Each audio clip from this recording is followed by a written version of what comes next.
መተው እንደው እከሊትን በእንዴ ወደድኳት እከሊትን በእንዴ ወደድኳት በጣለ ለያቸው ነው ይላል ይሄ እግር ኳስ ነው እንዴ ህይወት እኮ ነው መጀመሪያ እንዴት በዙ መጀመሪያ ሰጣ ደረጃ ምን አደረሰው ይሄ የውሸት ፍቅር አርቲፊሻል የሆነ ስሜታ የሆነ ፍቃደ ስጋ ተኮር የሆነ ገና መስፈርቱ ላይም ብዙ ጣጣ ያለው ነው በጣ ይለይም ሻይ የጋበዘው ሁሉ ባል አይሆንም ልብ ድካም እንዳይዛችሁ እንደው አጭር ቀሚስ የለበሰች ሁሉ ሚስት አትሆንም እድሜ እንዳያጥር አጭር ቀሚስ ስትከተል ፈርታ አይሆንም ሰው ስለወደደው አይደለም አንቺ ስለወደድሽው ነው ማግባት ያለብሽ ጓደኞችሽ አረቄ ስለሚወዱ አረቄ መጠጣት አለብህ ማንንም ይጎዳው ትዳርም ያክል ትልቅ ነገር አባ ገሌ ስለወደዱት እናቴ ስለወደደችው አይደል አንቺ ወደሻለሁ አንተ ወደሃታለህ ስለዚህ በሌሎች ተጽዕኖም ሊሆን አይገባም ነው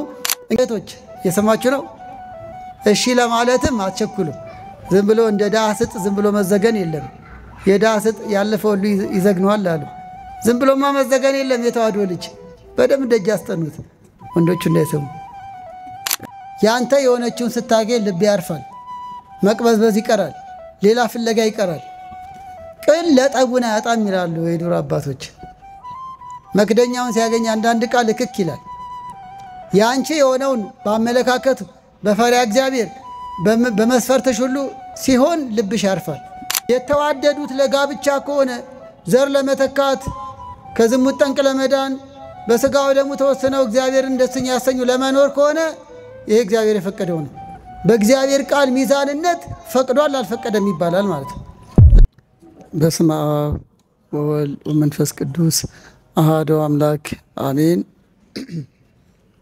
እንደ እግዚአብሔር ቅዱስ ፍቃድ ዛሬ በመንጀምረው ሥርዓተ ትምህርት ጥቅል ርዕሱ ኦርቶዶክሳዊ የጋብቻ ትምህርት ነው ቅድም መምህራችን እንደነገሩን ዛሬ በጥቂቱ ቅድመ ጋብቻ ላይ እናተኩራለን እግዚአብሔር ከፈቀደና ብንቆይ ደግሞ በሚቀጥለው ስለ ጋብቻ ወይም ጊዜ ጋብቻ እግዚአብሔር ከፈቀደ ደግሞ በሶስተኛው ክፍለ ጊዜ ድህረ ጋብቻ ከጋብቻ በኋላ ስላሉ ነገሮች በመጨረሻም ኦርቶዶክሳዊ ልጅ አስተዳደግ በሚል እንቋጫለን እንግዲህ ዛሬ ያስጀመረን ቸሩ አምላካችን እስከ ፍጻሜያችን ድረስ ምስጢሩን ማስተዋሉ እንዲገልጥልን ቅዱስ ፈቃዱ ይሁንልን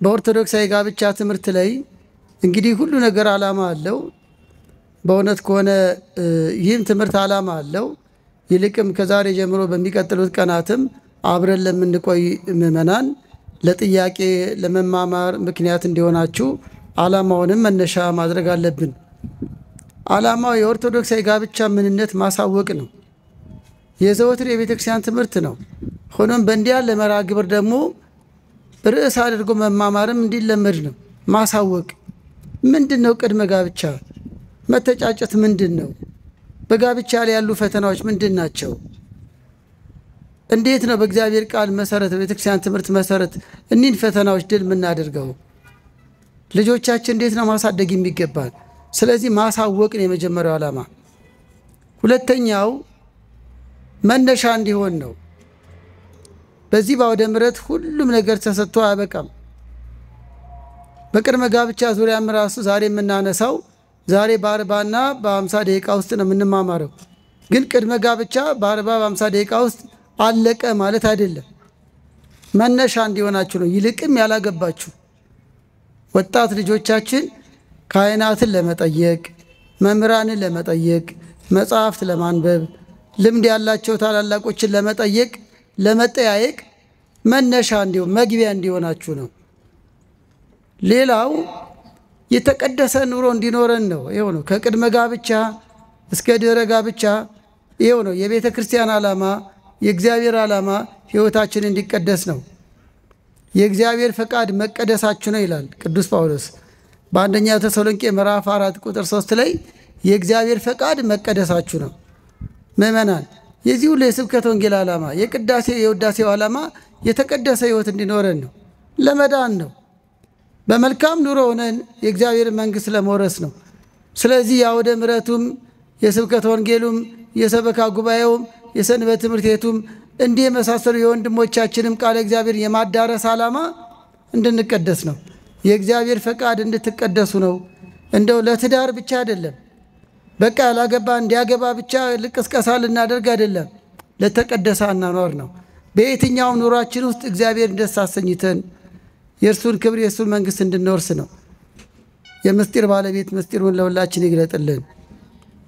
እንግዲህ በዚህ ቅድመ ጋብቻ ትምህርት ላይ አንደኛ ሁለተኛ እንላለን ለጥያቄና ለክትትል እንዲመቻችሁ። መተጫጨት ራሱ መጠናናት ምንድን ነው? መተጫጨት የሚለው ቃል በእርግጥ የአማርኛ ሐሳብ ነው። በአማርኛ መተጫጨት መፈላለግ፣ ስጡኝ ማለት፣ ለጋብቻ መዋዋል ነው። በግዕዛችን ደግሞ ፍሂር ይላል። ማጨት፣ መመኘት፣ ስጡኝ ማለት። ይህንን የሚያጠናክርልን በፍትሐ ነገሥት ፍሂር እሰ ኪዳን ውእቱ ወተስፋ ዘይፈቅድ ማውስቦ በፍትሐ ነገሥት በተባለው የሥርዓት መጽሐፋችን አንቀጽ 24 ቁጥር 869 ላይ ማጨትስ መተጫጨትስ ቃል ኪዳን ነው፣ ከጋብቻ የሚቀድም ቃል ኪዳን ነው። የእግዚአብሔር ሰዎች ክርስቲያኖች ከጋብቻ በፊት የሚያደርጉት ስምምነት ነው። አብረን ብንኖር በትዳር ብንኖር ብለው የሚነጋገሩበት የሚተዋወቁበት ጊዜ ነው ይለናል፣ የመተጫጨት ጊዜ። ስለዚህ መተጫጨት ስንል የቅድመ ጋብቻን ቆይታ በቅድመ ጋብቻ ያሉ ወጣቶች ይልቅም ስለ ጋብቻ ራሳቸው የሚያዘጋጁበት አንዱ እሷን እሷ ደግሞ እሱን የሚያውቁበት እስከሚችሉት ድረስ የሚገነዛዘቡበት ወቅት ነው መተጫጨት። እንግዲህ መተጫጨት ከአዳም ጀምሮ እንደነበረ ቅዱሳት መጻሕፍት ይነግሩናል። አዳም ሔዋንን አጭቷል፣ ተመኝቷል። የአዳምን ምኞት ማጨት ነው ይሉታል። በኦሪት ዘፍጥረት ምዕራፍ 2 ላይ ይልቅም ደግሞ ይህንን አብራርቶ የጻፈው ቅዱስ ቀሌምንጦስ የቅዱስ ጴጥሮስ ደቀ መዝሙር ኦሪት ዘፍጥረት ላይ ያለውን አዳም ሔዋንን እንዴት ሚስቱ አድርጎ ስለመኖሩ ሥላሴ ለአዳም እንዴት እንደሰጡት አብራርቶ በጻፈው በቀሌምንጦስ መጽሐፍ ላይ አዳም እንስሳት ሁሉ ሁለት ሁለት ሆኖ ሲመለከት እኔ ብቻዬን ነኝ ብሎ አሰበ። አዳም በተፈጠረ ከ7 ዓመት በኋላ ነው ሔዋንን እግዚአብሔር ከጎኑ የሰጠው። በእነዚህ ጊዜያት ውስጥ እንስሳት ስም አውጣልን እያሉ ስም የሚያወጣላቸው፣ እንደምን አደርክ እንደምን ዋልክ የሚሉት፣ ጸጋ እግዚአብሔር ከነ አዳም ሳይለይ በፊት እንስሳት ለአዳም ይገዙ ነበር፣ ይታዘዙም ነበር። የእግዚአብሔር ጸጋ ሲርቀን ነው እንስሳት አውሬ የሆኑብን። እናም አዳም ሁለት ሁለት ሆኖ ይመለከት ነበር። ሁለት ሁለት ወንድ ሴት ሆኖ የሚመለከታቸው እንስሳት ሁለት መሆናቸው ብቻ አይደለም መዋደዳቸውን የሚመለከት ነበር። እንዲያውም ሊቃውንትን በሌላ ትርጓሜ ላይ ይሰሩታል። በይበልጥም ርግቢቷና አንድ የርግብ የወንድ ጾታ ያለው ፍቅራቸውን ይመለከት ነበር። እንዲያውም ቅዱሳት መጻሕፍት ምን ይላሉ? አዎ ኦፈ መንጢጥ የምትባል የርግብ የወፍ አይነት ነበረች። አዎ በዚህ በቤተክርስቲያናችን ሥርዓተ ጸሎት እሴብ ጸጋከ በሚባለው ነገረ መስቀሉን በሚታሰብበት በምስጋና ዲያቆናት በዜማ በሚያደርሱት ላይም ከመ ወፈ መንጢጥ እንዘ ይሰጽራ ገጾን የገሊላ ሴቶች አለቀሱ የጌታን መከራ እያዩ። ያ ሌላ ጉዳይ ነው። እዚያውን ኦፈ መንጢጥ የሚለውን ለማምጣት ነው። የገሊላ ሴቶች ፊታቸውን እየነጩ የጌታን መከራ እያዩ አልቅሰዋል፣ እንደ ኦፈ መንጢጥ ብለዋል ሊቁ። ያ ነገር የት ይገኛል? በቀሌምንጦስ መጽሐፍ ላይ ይገኛል። ኦፈ መንጢጥ ምንድነው? የወፍ አይነት ነው። ሴቷ የርግብ አይነት ወይም ሴቷ ከአዋፋት አንዷ የሆነችው ባሏ ሲሞት ሌላ አታገባም። ምላሷን ትሰነጥቃለች፣ በመንቁሯ ሰውነቷን ትነጫለች። የባሏን ሐዘን የምትገልጸው ራሷን በመጉዳት ነበር። እንዲህ ይገባል እያልን አይደለም፣ ግን የባልና ሚስት ፍቅር ከእንስሳት የሚያስተምረዋል። አሁንም አዳም የእንስሳት ባልና ሚስቶችን ወንድና ሴትን ፍቅር አይተዋል። እኔ ብቻዬን ብሎ ተመኘ። ይሄ ምኞቱ ማጨት ይባላል። አጨ፣ ተመኘ፣ ፈለገ ማለት ነው። ሥላሴ ይህን ባወቁ በእንቅልፍና በመንቃት መካከል አድርገው ሔዋንን ሰጡት። ለዚህ ነው አዳም ሔዋንን እንደተሰጠችው ወዲያውም ደግሞ አላገባትም። ከ80 ቀን በኋላ ይላል ደግሞ በገድለ አዳም ወዲያው ማግባት የለም የማጨት ጊዜ ስላለ። ግን ከየት መጣሽ ምንድነሽ አላላትም። ስለተረዳ ተመኝቶ እግዚአብሔር የሰጠው እንደሆነ እርስ በሌላ መጽሐፍም የማጫ ስጦታም ወርቅ ዕጣን ከርቤም አቅርቧል ለሥላሴ።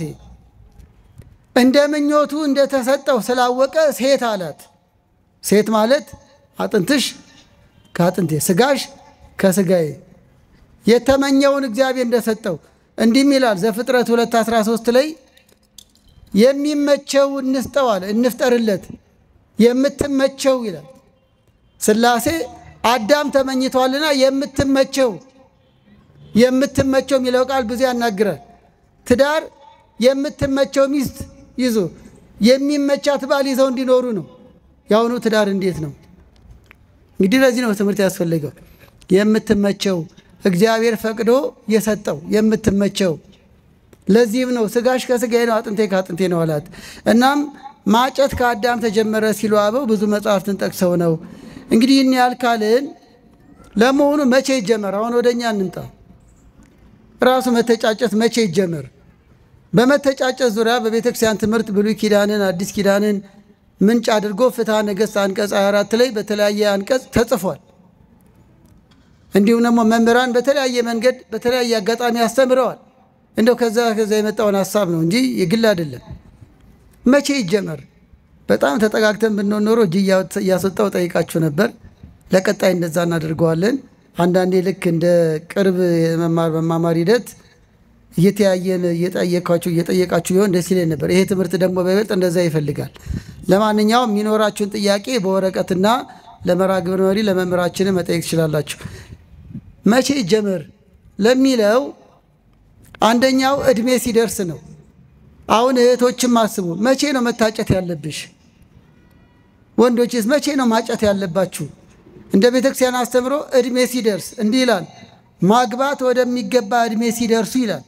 አንደኛ ቆሮንቶስ ምዕራፍ 7 ቁጥር 36 ማግባት ወደሚገባ እድሜ ሲደርሱ ይሄው እንዲህ አድርጎ ገልጾታል። ይሄንን እድሜ ቁጥሩ እንዲህ ነው ብሎ ቅዱስ ጳውሎስ አልተናገረም። ግን ወሬዛነት የወጣትነት እድሜ ነው።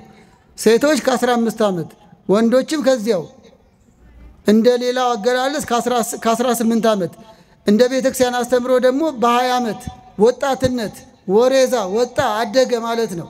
የወጣትነት እድሜ ከ20 ዓመት በታች ያለው ሕፃንነት ነው፣ የነፋስ ባህሪ ነው። ከ20 ዓመት በታች ከ20 ዓመት ጀምሮ እስከ 40 ያለው የነፋስ ባህሪ ነው፣ የእሳት። ከ40 በኋላ ጎልማሳነት ነው። ከ60 በኋላ እርጅና ነው። ስለዚህም በወጣትነት እድሜ ሲል ነው ማግባት ወደሚደርሱበት እድሜ ሲደርሱ ከፈቀዱ ሊያገቡ ይገባል ይላል። ስለዚህ መቼ ነው መተጫጨት የሚገባው ሲባል ማግባት ለአካለ መጠን ሲደርሱ ለማግባት ዓላማ መተጫጨት ለጋብቻ ዓላማ ነው። አስተውሉ፣ መተጫጨት ለፍቅረኝነት አይደለም። መተጫጨት ጓደኛ ሆኖ ፎቶ እየተነሱ እንደ በየካፍቴሪያው እየዞሩ ለመኖር አይደለም። መተጫጨት ለማግባት ሲዘጋጁ ነው። መተጫጨት ለማግባት ራሳቸውን ሲያዘጋጁ ነው። ሴቶች አግብተው ለመውለድ አካለ መጠን ሲደርሱ፣ ወንዶችም እንደዚሁ የቤት ኃላፊ ሆነው አባወራ ሆነው አባት ሆነው ለመኖር ሲደርሱ፣ ስለዚህ እድሜ ነው።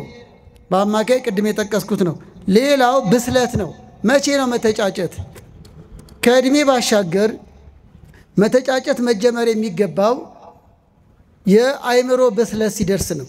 የአእምሮ ብስለት የሚባለው ክፉና ደግን መለየት፣ ኃጢአትና ጽድቁን መለየት፣ ማድረግ የሚገባውና ማድረግ የማይገባውን መለየት ብስለት ነው፣ አስተዋይነት ነው።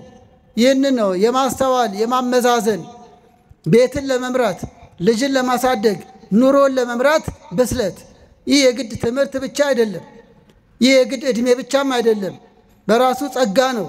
ከእድሜም ጋር ተያይዞ የሚመጣ ከአስተዳደግ ጋር ከአካባቢ ጋር ከቤተክርስቲያን ልጅነት ጋር ተያይዞ የሚመጣ ነው ብስለት። ለብስለት ብዙ እድሜ ማስቆጠር አይፈልግም።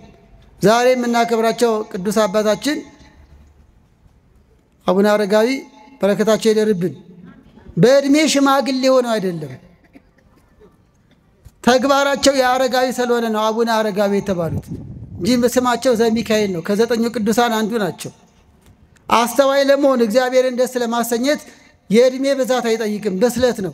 በዚሁ አጋጣሚ የአቡነ አረጋዊ የቅዱስ ገብረ ክርስቶስ በረከታቸው ይደርብን፣ የቅዱሳኑ በረከት ይደርብን፣ ለወጣቶችንም ይርዳልን። በእውነት ብስለት በእድሜ ብዛት ሳይሆን ከወጣትነት ዘመን ጀምሮ፣ ለምሳሌ በጉብዝና ወራት ምንድን ያለው? ፈጣሪን አስብ። በጉብዝና ወራት ከወጣትነት ጀምሮ ይህ ነው የማስተዋል እድሜ ነው። ከጉብዝና ወራት በፊት ያለው ሕፃንነት የነፋስ ነው። ክፉና ደግ አይለዩም፣ የሚነኩትም የሚበሉትም የሚጠጡትን አይለዩም። የወጣትነት እድሜ ግን እንኳን በምድር ያለውን ፈጣሪን አስብ እንደተባለው እግዚአብሔርን አስበው መልካም ነገር ሰርተው ለቀጣይ ሕይወታቸው ፋየሬጅ ነው የሚባለው በሌላው እሳታዊ ማለት ለመልካም ተጋድሎ ራሳቸው የሚያዘጋጁበት ነው እንጂ ለኃጢአት አይደለም። ቅድስት አርሴማ ወጣት ነች። ወጣትነት እሳት ነው ሲባል ለኃጢአት አይደለም። ለኃጢአት ቢሆንማ ወጣት ቅዱሳን ባልተገኙ ነበር። ቅድስት አርሴማ ወጣት ነች። 22 ዓመቷ ነው። በረከቷ ይደርብን። ቅዱስ ጊዮርጊስ ወጣት ነው። በ27 ዓመቱ ተጋድሎውን የፈጸመው። በረከቱ ይደርብን። ስለዚህ ልጆቻችን እሳታዊ ነው ወጣትነት፣ እንደዚህ ነው በደል ነው ኃጢአት ነው የሚል ነገር ሕሊናችሁ ላይ አይደር። እሳት የተባለው እሳት በአግባቡ ከያዙት ምግብ ያበስላል፣ መልካም መዓዛ ይፈጥራል። በአግባቡ ካልያዙት ያቃጥላል። ወጣትነትም እንዲህ ነው። በአግባቡ እግዚአብሔርን በማሰብ ከኖሩበት መልካም ሕይወት መሰረት ይጣላል። በአግባቡ ካልያዙት ደግሞ ሱሰኛ፣ አመንዝራ፣ ለሀገርም ለወገንም ለራሱም ውጤታማ የማይሆን ያደርጋል። ስለዚህ ነው ብስለት ማለት ክፉና ደግን መለየት። ስለዚህ ሴቶችን መጣጨት ያለባቸው ለብስለት ሲደርሱ ነው። ጓደኝነት ምን እንደሆነ፣ ጋብቻ ምን እንደሆነ፣ አግብቶ ወልዶ ልጅ ማሳደግ ምን እንደሆነ በብስለት በሚረዱበት ዘመን ነው። ወንዶችም እንዲሁ ብስለት ከእናት ከአባቷ ጉያ ነጥሎ ሚስት አድርጎ ይዟት ሲገባ ተንከባክቧት ደስ አሰኝቷት ልጅ ብትወልድም አባት ሆኖ ቤቱን መከታ ሆኖ ለማሳደግ ብስለት የህሊና ዝግጅት ማለት ነው። በሌላ አነጋገር ኑሮን ለመጋፈጥ፣ ኑሮን ለማሸነፍ፣ ኑሮን በአግባቡ ለመምራት የህሊና ዝግጅት ላይ ሲደርሱ ነው። ሌላው ገቢ ነው። መቼ ነው መተጫጨት? የገቢ ጉዳይ መስመር ሲይዝ ነው። ገቢ የሚባለው በዚህ አገላለጽ የግድ አንድ ወንድ ለማጨት የግድ ስራ ይኑረው፣ የግድ ብዙ ደሞዝ ይኖረው እያለን አይደለም። ቢኖረው መልካም ነው። ግን ቢያንስ ትምህርት፣ ነገ ወደ ስራ የሚቀየር ዝግጅት። ለምሳሌ በገጠር በረኝነት ላይ ያለ ወጣት ማረስ ከቻለ፣ አንዳንድ ቦታ መተኮስም ከቻለ፣ እንደ ገጠሩ ነው የምነግራቸው፣ ቤት መስራት ከቻለ፣ የእርሻን አካሄድ መቼ ይዘራል፣ መቼ ይታጨዳል፣ መቼ ይወቃል የሚለውን ካወቀ ማጨት ይችላል። ምክንያቱም ነገ በሚሰጠው መሬት ላይ አርሶ ቤተሰቡን ማስተዳደር ይችላል። ወደ ከተማም ስንመጣ ሙያ የሚማር ነገ ትምህርቱን ወደ ገንዘብ ቀይሮ ቤቱን መምራት የሚችል ማጨት ይችላል። ሴቶችም እንደዛው ልጆቿን ማስተዳደር ማሳደግ የምትችል የገቢ ምንጭ ሊሆን የሚችል ነገር የያዘች ያላት የግድ ስራ ባትይዝ ነገ ግን በስራ ተግታ ቤቷን ባሏን ለማገዝ የተዘጋጀች። በሌላ አነጋገር እዚህ ላይ ብዙ አልቆይ፣ እድሜ ሲደርስ ብስለት ሲደርስና የገቢ ምንጭ መስመር ሲይዝ መተጫጨት ይመከራል። እንግዲህ ሁለተኛ የሚጠናው ምንድን ነው? እዚህ ላይ እናተኩራለን። እንግዲህ መጠናናት የሚለውን የብዙዎች የዚህ የዘመኑ አገላለጽ ስለሆነ በሱ ቋንቋ ተጠቀማለሁ። ምዕመናን መጠናናት የሚለው መተጫጨት የሚለውን ሐሳብ ስለሚገልጽልን እንግዲህ መጠናናት የሚለው ሙሉ ለሙሉ ትክክለኛ ነው ማለት ባይቻልም ሰው ተጠንቶ አያልቅም። በትክክልም መጠናናት 100% ወይም ፍጹም አጥንቻለሁ ተብሎ አይፈጸምም። ግን ምንድነው የሚጠናኑት? በአቅማቸው ባላቸው ግንዛቤ ባላቸው አቅም ባላቸው ጸጋ ሁለት የተዋወቁ ወንድና ሴት ለጋብቻ የሚፈላለጉ የተጫጩ በጓደኝነት ሲቆዩ ምንድነው የሚጠናኑት? ስንታለሽ ነው እና የሚጠናኑት ምንድነው? አንደኛው ጠባይ ነው። ጠባይ ነው የሚያውቁት። ጠባይ ለማወቅ ነው መጠናናት። ጠባይ የሚባለው ጠንካራም ደካማም የሰዎች ልማድ ነው። በጎ ጠባይ አለ፣ ደካማ ጠባይ ደግሞ አለ እንደየግንዛቤው። ለምሳሌ ጠባይ ከአስተዳደጋችን የምንወርሰው፣ ከአካባቢያችን የምንወርሰው፣ ከትምህርት ቤት አካባቢ የምንወርሰው፣ ከጓደኞቻችን የምንወርሰው ልማድ ነው። ጠባይ ልማድ ነው። ባህሪ እያልኳቸው አይደለም። ባህሪ ተፈጥሮ ነው። ባህሪ ኔቸር የሚባለው ነው።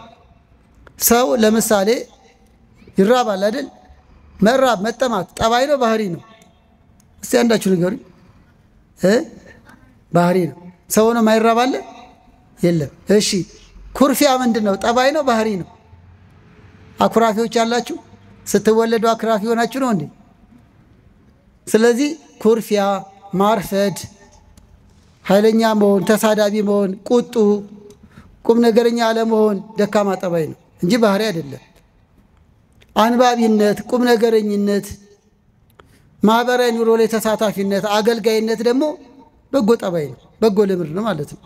ስለዚህ ፍቅረኛሞች፣ ጓደኛሞች ጠባይ ለጠባይ ነው የሚጠናኑት። ለቀጣይ ህይወታቸው ምክንያት እንዲሆናቸው ጠባይ ይጠናናሉ ነው። ሁለተኛው ፍላጎት ነው። ሁለተኛው የሚጠናው ፍላጎት ነው። ፍላጎት ማለት በዚህ አገላለጽ አመለካከት፣ የሚወዱትና የሚጠሉት ነገር። ለምሳሌ በቀለም ደረጃ አንድ ወንድ ቢጫ ቀለም ሊወድ ይችላል አይደል? በቃ ፍላጎቱ ቀይ ኮት መልበስ ሊሆን ይችላል። ይሄ ጠባይ ነው ፍላጎት። አንድ ወንድ ሻይ ሊወድ ይችላል። ጠባይ ነው ፍላጎት። የተረዳችሁ ነው? በቃ ባኗኗሩ ሻይ ይወዳል።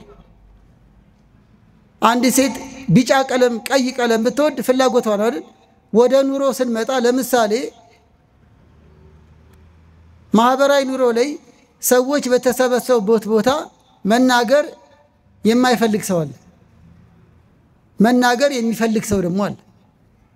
ይህ ፍላጎት ነው። በቃ ሂደት ነው። የተለያዩ ከልምድ ካኗኗር ይመጣ ጉዳይ ነው። ለምሳሌ ሰርግ ቤት መሄድ የማይወዳለ የማትወዳለች። ብዙ መዘነጥ የማይወዳለ የሚወድ ደግሞ አለ። ጌጣጌጥ ማብዛት የምትወዳለች። ጥሩ ነው ያልኳቸው አይደለም። ደግሞ ምንም ጌጣጌጥ የማትወድ በቃ እንደወረደ ተፈጥሯን ብቻ የምትንከባከባለች። ፍላጎቷ ነው በቃ። ሰርግ ሲደገስ በድግስ ማግባት የሚፈልጋለ ማይፈልግም አለ። ቬሎ የምትፈልጋለች። አሁን እዚህ ጋር ኃጢአትና ጽድቅ እያልኳቸው ስለ ፍላጎት ነው የማወራው። ቬሎ የሚባል አልፈልግም የምትል ደግሞ አለች። አይኔ አልፈልግም በሀበሻ በባህል የምትላለች። እየተረዳችሁ ነው? ስለዚህ በኑሮ ልምዳቸው ውስጥ ፍላጎቷ ምንድን ነው፣ ፍላጎቱ ምንድን ነው የሚለውን የሚያውቁበት ጊዜ ነው። ይሄ ሁሉ ለምን ይጠቅማል? በኋላ እንመጣለን። ለምሳሌ ሌላ ሚዲያ ላይም ተናግረነዋል፣ ግን ይገልጽልኛል። ሁለት ባልና ሚስቶች በሆነ ጉዳይ ተጋጩ። ምንድነው ያጋጫቸው? እርሷ ነፍስ ካወቀች ጀምሮ ውጭ ሀገር መሄድ በጣም ፍላጎቷ ነው። ያውን ጠባይ ነው ፍላጎቷ ነው። በቃ አሜሪካ ካልሄድኩ ነው በቃ ህልሟም ቀኑም ምንም። ታዲያ ዲቪ ሁሉ ትሞላለች በየጊዜው። የሚገርማችሁ በኋላ ባሏ የሆነው ቀድሞ ፍቅረኛዋ ደግሞ ውጭ ሀገር አይወድም። ውጭ ሀገር የሚጠላለ ወይ ትሉ ይሆናል ይኖራል። እኔ ገጠመኝ ነው የምነግራችሁ። አይወድም በቃ ሰው ሀገር በቀል ነው። ውጭ ሀገር ነው ለማየት እንኳን ቢያስፈልግ እንጂ ውጭ ሀገር ሄዶ መኖር አልወድም ባይ ነውስ። የሚገርማችሁ ሁለቱ ተጋቡ። እሷ አሜሪካ ወዳጅ፣ እሱ ደግሞ የትም መሄድ የማይፈልግ ተጋቡ። ከተጋቡ በኋላ በስንተኛ ወር ዲቪ ደረሳት። ማታ ራት ልትጋብዘው እሷ ሰርፕራይዝ ልታረገው ማለት ነው። ራት ጋብዛ ዲቪ ደረሰኝ ስትለው ደነገጠ። የሱን ፍላጎት ነግራችኋለሁ አይደል? የምን ዲቪ የምን ዲቪ ነው የምታው? የሚገርማችሁ አውርታ አያውቁም። መጠናናት ይሄ ነው እያልኳችሁ ነው። ዲቪ እንደሞላች ውጭ ሀገር መኖር እንደምትፈልግ አያውቅምስ። ግን ዲቪው መጣ። እንዴት ተደርጎ ነው? ሞቼ ነው ቆም የምትሄጂው አለ ማለት ነው ባል። እኔ ውጭ ሀገር የሚሄድ ፍላጎት አላውቅም።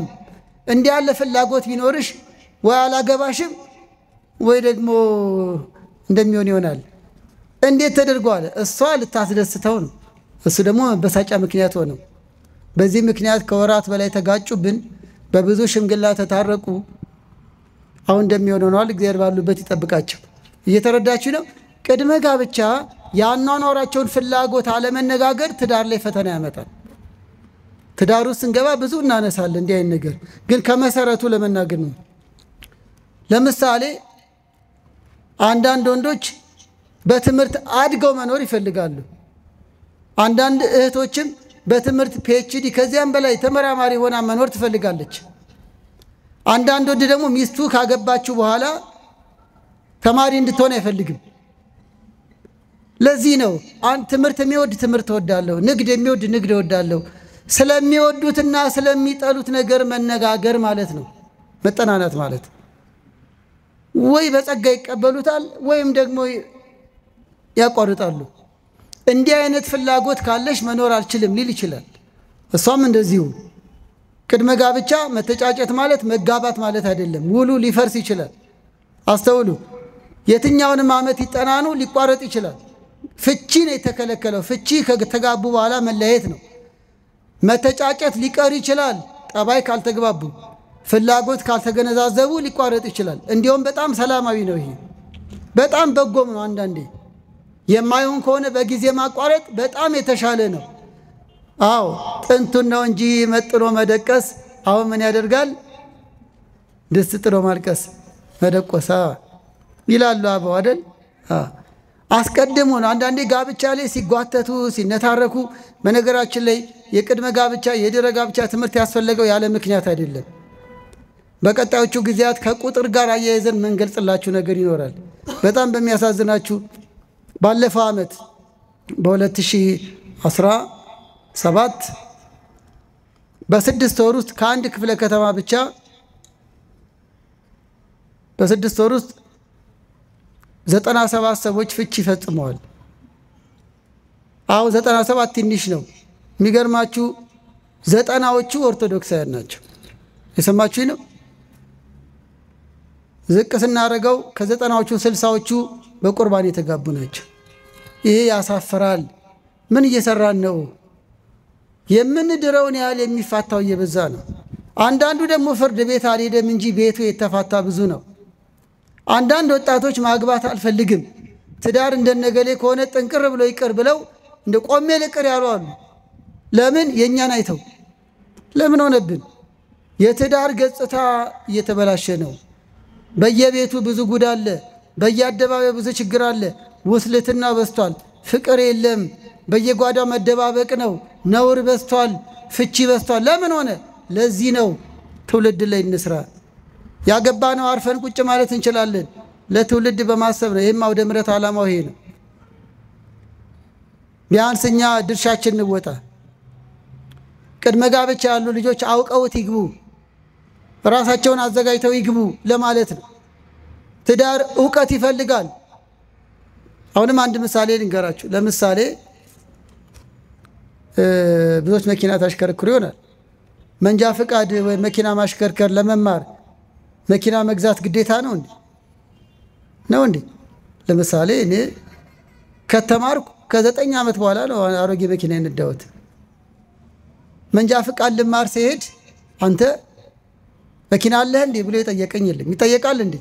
አንድ ቀን እነዳለሁ ብዬ ተማርኩ። እንደዛ ነው። አሁንም ስለ ጋብቻ ለመማር መተጫጨት ወይም መጋባት ግዴታ አይደለም። ቅድሚያ ነው መዘጋጀት። አሁን አንዳንዶች እኔ አላጨው ይሄ ነገር አይመለከተኝም ትሉ፣ ነገ ታጫለህ፣ ነገ ትታጫለሽ። ያገባንስ ለልጆቻችን መመስከሪያ ይሆነናል፣ መምከሪያ ይሆነናል። ስለዚህ ዕውቀት ያስፈልጋል ነው። ስለ መኪና ከተማሩ ነው መኪና መንዳት፣ ስለፈለጉ ብቻ አይደለም። አንድ ሰው መኪና መንዳት አልችልም ግን መኪና ልንዳ ቢላችሁ ትሰጡታላችሁ? ከሰጣችሁት አደጋ ነው የሚፈጠረው። ትዳርም ይሄ ነው። ስለ ትዳር ሳያውቁ የገቡ ግጭቱ በዛ፣ አደጋው በዛ። ዕውቀት ያስፈልጋል። መጽሐፍ ቅዱስ በብሉይም በአዲስ ኪዳንም ከቅድመ ጋብቻ እስከ ትዳር ሕይወት በደንብ ያስተማረን። ልጅ እንዴት ማሳደግ እንዳለብን ከመጽሐፍ ቅዱስ በላይ የሚናገር የለም። እኛ አብራርተን አልነገርናችሁ ሆኖ ነው እንጂ ምንም ጉድለት የለባትም እናት ቤተክርስቲያን። የቤተክርስቲያን አምላክ መድኃኔዓለም ክርስቶስ ክብር ይግባው። እኛንን ያልነገርናችሁ፣ እኛንን ዝም ብለን ላዩን እንጨዋለን። ሕይወት ግን ከታች ባዶ ነው። ልዩ ጉባኤ እንላለን፣ ልዩ ሕይወት ጠፍቷል። መንፈሳዊ ጉባኤ እንላለን፣ መንፈሳዊ ሕይወት ተጓድሏል። አስራት ክፈሉ፣ ምጽዋት መጽውቱ እንላለን፣ ቤታችሁ ግን ባዶ ሆኗል። ሰላም የለም፣ ፍቅር የለም፣ የጋብቻ መግባባት የለም። እዚህ ደግ ደና በጎ እንመስላለን፣ ቤታችን ግን ቀጋ ነን። የውጭ አልጋ የቤት ቀጋ በስቷል። ለዚህ ነው ወገኖች 24 ሰዓት ብንጮ የማይቆጨን ለውጤት ነው። ጋብቻ ዕውቀት ይፈልጋል። አሁንም ለዚህ ነው ልጆቻችን ወደ ተነሳውበት ስመለስ ምንድነው ማጠናው ብትሉ ወንድሞቼ ጠባዩዋን አጥና፣ ፍላጎቷን አጥና። ተጠንቶ አልቅም ግን እወቅ፣ የምትችለውን ያለወቅ። ልጆቻችን ሴቶቹም የማጨት ስጦታ የማጨት ጥያቄ ሲቀርብላችሁ እንደ ጊዜውና ወቅቱ ፈቃደኛ ስትሆኑ መጠናናት የምትጀምሩት ጠባዩ እንዴት ነው? እንደው ፍላጎቱ ምንድነው? ምን ይወዳል? ምን ይጠላል? መጠናናት ያስፈልገበትን ምክንያት ተናግሬ ደግሞ ልቀጥል። ግን የተከታተላችሁ ነው። እግዚአብሔር ከሁላችን ጋር ይሁን። አንዳንዶች አይ ድሮ እኮ ሳይጠናኑ ነው የተጋቡት፣ ብዙ እኮ አስፈላጊ አይደለም ሊሉ ይችላሉ። በግሌ እና ሐሳባውን አልቀበልም። ድሮ ሊሆን ይችላል። በባህላችን በአንዳንድ የሀገራችን ክፍልም ልጅን ለልጄ ተብሎ ሳይጠናኑ የተጋቡ አሉ። ግን እውነት ተዋደው ነው የሚኖሩት? ባህሉን ፈርቶ እንጂ ተጎጂ የበዛበት ነው። ሳይጠናኑ የተጋቡ ፍቅር የለም፣ መዋደድ የለም። በይበልጥም የሴቶች ተጎጂነት ይበዛል። ሳይጠናኑ ተጋብተው ሳይተዋወቁ ፍቅር ሳይኖራቸው ተጋብተው ወይሱ ለገበያ ወጥቶ አረቄውን ጠጁን ጠጥቶ ይመጣል፣ ካልፈለገ ጀርባውን ሰጥቶ ይሰጣል። ብዙ እናቶች ተጎሳቅለው ነው የኖሩት። ቤተክርስቲያንን አታበረታታም። የትዳር እኩልነት ይዘው አልኖሩም። ብዙዎቹ የወንዶች የበላይነት የነገሰበት ዘመን ነበር። ልጅን ለልጄ እየተባሉ ያለ እድሜዋ እየተዳረች ጓዳ ለጓዳ መከራዋን እያየች ገበያ እንኳን ሄዳ ያማራትን ልብስ የማትገዛ እናት ሞልታለች። በመከራ ውስጥ የኖሩ ለምን ተብሎ ወባረኮሙ በአቲ በረከት ነው። እግዚአብሔር በአንዲት ነው የባረካቸው። ሁለቱም ደስተኛ፣ ሁለቱም እኩልነት፣ ሁለቱም በመልካም ደስታ መኖር አለባቸው እንጂ አንዱ የበላይ አንዱ የበታቸው ነው እንዲኖሩ እግዚአብሔር አልፈቀደም። ብዙ ጊዜ ያለ መጠናናት በአንዳንድ አጓጉል ባህል ልማድ ነው። ዝም ብላ አግባት የገሌ ዘር እኮ ነች ተብሎ ብቻ ዘር ተቆጥሮ መጋባት እግዚአብሔር አይፈቅድም። በኋላ እንመጣበታለን። ደግሞ ይሄ መጽሐፍ ቅዱሳዊም አይደለም። ይስሐቅ ርብቃን ወዷት ነው ያገባት። ርብቃም ይገርማቸዋል። ገና በዚያ በሕገ ልቦና ዘመን ይስሐቅን በመውደድ ነው ያገባችው። የአብርሃም ወገን ስለተባለ ብቻ አይደለም፣ ወዳው ነው በነፃ ፈቃዷ። ከይስሐቅ ጋር መኖር ትፈልጊያለሽ ወይ? ዘፍጥረት 24 ላይ አዎ ብላ ነው ያገባችው። ሴቶችም ፈቅደው ወንዶችም ፈቅደው ሊጋቡ ይገባል፣ ያለ ማንም ተጽዕኖ። ይሄ ዘመናዊ አስተሳሰብ ሳይሆን መንፈሳዊ አስተሳሰብ ነው። ይስሐቅና ርብቃ የተጋቡት ተዋደው ነው፣ ያለ ማንም ተጽዕኖ። ለወላጅ ተብሎ ለዘር ተብሎ ለገቢ ተብሎ አይደለም። በትክክል ወዳው ነው። ከእናቱ አዘን የተጽናናው በርብቃ ነው። ስለወደዳት ተዋዶ ነው መጋባት። የሚወድሽን አግቢ፣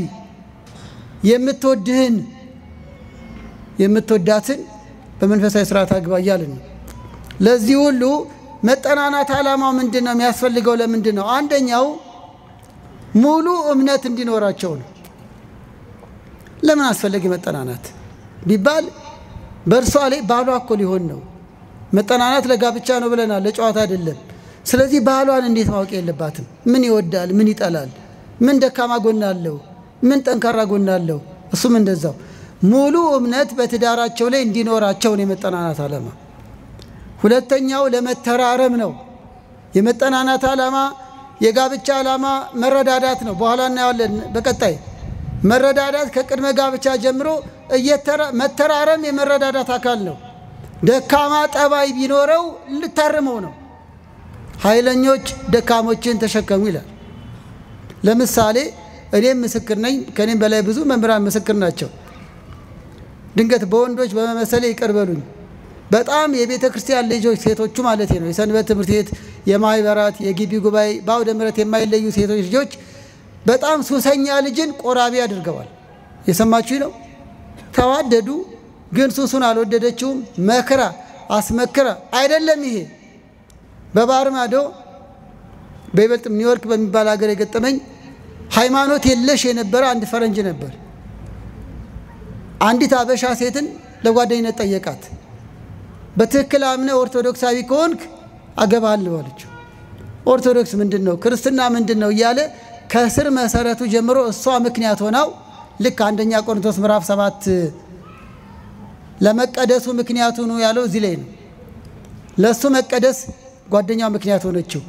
በእንግሊዘኛ የሚያስተምሩ ታላላቅ የቤተክርስቲያን መምህራን አሉ። መምህራን ያሳጣን እግዚአብሔር። በሚገባ አስተማሩት። አምኖ ተጠመቀ፣ ንስሐ ገባ፣ በቅዱስ ቁርባን ጋብቻቸውን ፈጸሙ። የውጭ ዜጋ ማግባት ክልክል የለውም። ዋናው ሃይማኖት ነው። በኋላ መጣለ። አሁን እዚህ ላይ ያነሳውላችሁ ይህች የቤተ ክርስቲያን ልጃችን የውጭውን ዜጋ ኤቲስ የነበረውን ክርስቲያን አድርጋ ገባቸው። ምን እያልኩ ነው? መጠናናት ማለት ይሄ ነው ጥቅሙ። ለመተራረም ነው። ጎበዙ ጠንካራ ወንድ የተለያየ የዘፈን ልምድ፣ ጌጣጌጥ የማብዛት ልምድ ያላትን ሴት ጌጣጌጥ እንድተው ጌጧ ሃይማኖቷ ጌጧ ጠባይ እንደሆነ አስተምሮ አስመክሮ ጥሩ ሚስት ያረጋታል። ለመተራረም ነው። መጠናናት ቅሪብኝ ለማለት አይደለም። ቸኩለው በቃ እንዲህ አይነት ሰውማ አልፈልግም ለመባባል አይደለም። ለውሳኔ አቸኩሉ። በይበልጥ እህቶች የሰማችሁ ነው። እሺ ለማለትም አቸኩሉ። ዝም ብሎ እንደ ዳስጥ ዝም ብሎ መዘገን የለም። የዳስጥ ያለፈው ሁሉ ይዘግነዋል አሉ።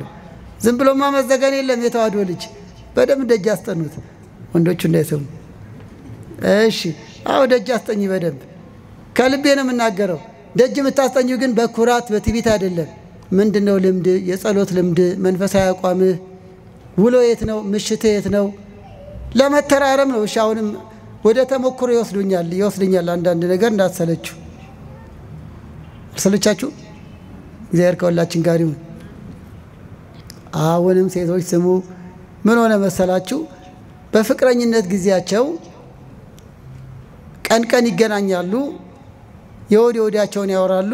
ለካ እሱ ከባድ የመጠጥ ሱስ አለበት።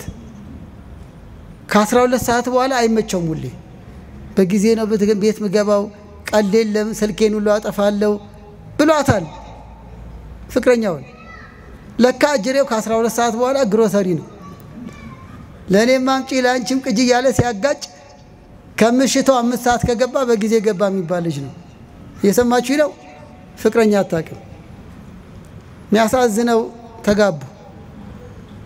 ተጋቡ ይህን ሳታውቅ እሷ ጋር ሆኖ ስፕራይት ነው የሚያዘው። እስከ 12 ሰዓት ስፕራይት ይጠጣል። ከ12 ሰዓት በኋላ ሌላ ነው የተድርጊ የሆነ ነገር ነው የምነግራችሁ፣ ግን መጨረሻው በጎ ነው። ለማንኛውም እህቶች ስሙ። በደንብ አላወቀችውም ለማለት ነው። ማን ነው ምንድን ነው የት ነው የሚውለው ጓደኞቹ እነማን ናቸው የሚለውን እወቁ እንጂ ዓላማው ይሄ ነው። ደካማ ጉዳይ እንኳን ቢኖረው ለማረም ነው። በመካሪ በሽማግሌ በቃለ እግዚአብሔር ማይታረም የለም። ካልታረመ ይቀራል፣ ጋብቻ አይደለም። እናም ይወላችሁ እነዚህ ሁለት ፍቅረኛሞች ተጋቡ። ከሰርጉ ማግስት ጀምሮ ለሰርጉ የመጣው የስጦታ መጠጥ ሲጠጣ የሚያመሸው ባል ነው። አሁን ባል ሆኗል። አሁን ግሮሰሪ የለም፣ ግን ግሮሰሪው ራሱ ቤቱ መጥቶለታል። እየሰማችሁ ነው። ከ12 ሰዓት ጀምሮ ለድግሱ የመጣው ጠላው፣ ጠጅው፣ አረቄው፣ እንግዶች የተለያየ ነገር ስጦታ ያመጡት ሁሉ አልቀረውም። ሚስት እያየች ነው። ለጊዜው አልደነገጠችም። ለመሰላችሁ ሙሽራ ነው። አይ ሙሽራ ነው መቼም አንዳንዴ በሙሽራ ሰበብ ጎንጨት ይባል የለ። አይ አይደለም ሙሽራ ነው። ግን ነገሩን ስታየው ከእንቅልፉ እየነቃውሉ ይጠጣል። እንዲህ ይሄ ነገር እንዴት ነው? በንጋታውም እንደዛው አለቀ። ቤት ያለው አለቀ፣ ማያልቅ የለም። ከውጭ ማስመጣት ጀመረ። ሙሽራ ነችና ጥሏት ላለመሄድ በደንብ አድርጎ ይጠጣል ቤቱ እያስመጣ። አሁን ማታውቀው ባል ያገባቸው አይደል? አጀሪቶዬ ከመቼ ጀምሮ ትለዋለች። እሷው ነው የጀመረው። ከመቼ ጀምሮ ነው አንተ ጠጫውንከው? ስፕራይት አይደል ስትጠጣ እኔ ማቀህ። ከመቼ ጀምሮ ነው ሁሉ የምትገለብጠው እንዴ? ድንገት እንኳን ቢያንቀላፋ ነቅተ ድጋሚ የምትጠጣው እንደ ከመቼ ጀምሮ ነው? ደብቄሽ ነው እንጂ በ16 ዓመቴ ነው መጠጥ የጀመርኩት ይላታል። ጓደኞቹም ወሬ አይቀርም እንዴ ለሊት 6 ሰዓት ከገባ እኮ እሱ በጊዜ ገባ ማለት ነው። ጉድና ጅራት ይባላል አይደል? ሴቶች አያስደነግጥም? አሁን ተጋብተዋል። ጋብቻ ባለማዊ ስርዓት ቢሆን ተከናውኗል። እንዴት ነው? ተወደዋለች ደግሞ ግን ትልቅ ነገር ደብቋታል። ለካ ከምሽቱ ከሷ ጋር ስልክ እያጠፋ ለካ የሚጠፋው በየመጠጥ ቤቱ ነው። በጣም ደነገጠች። እኔም ያገኘዋቸው በሽምግልና ነው።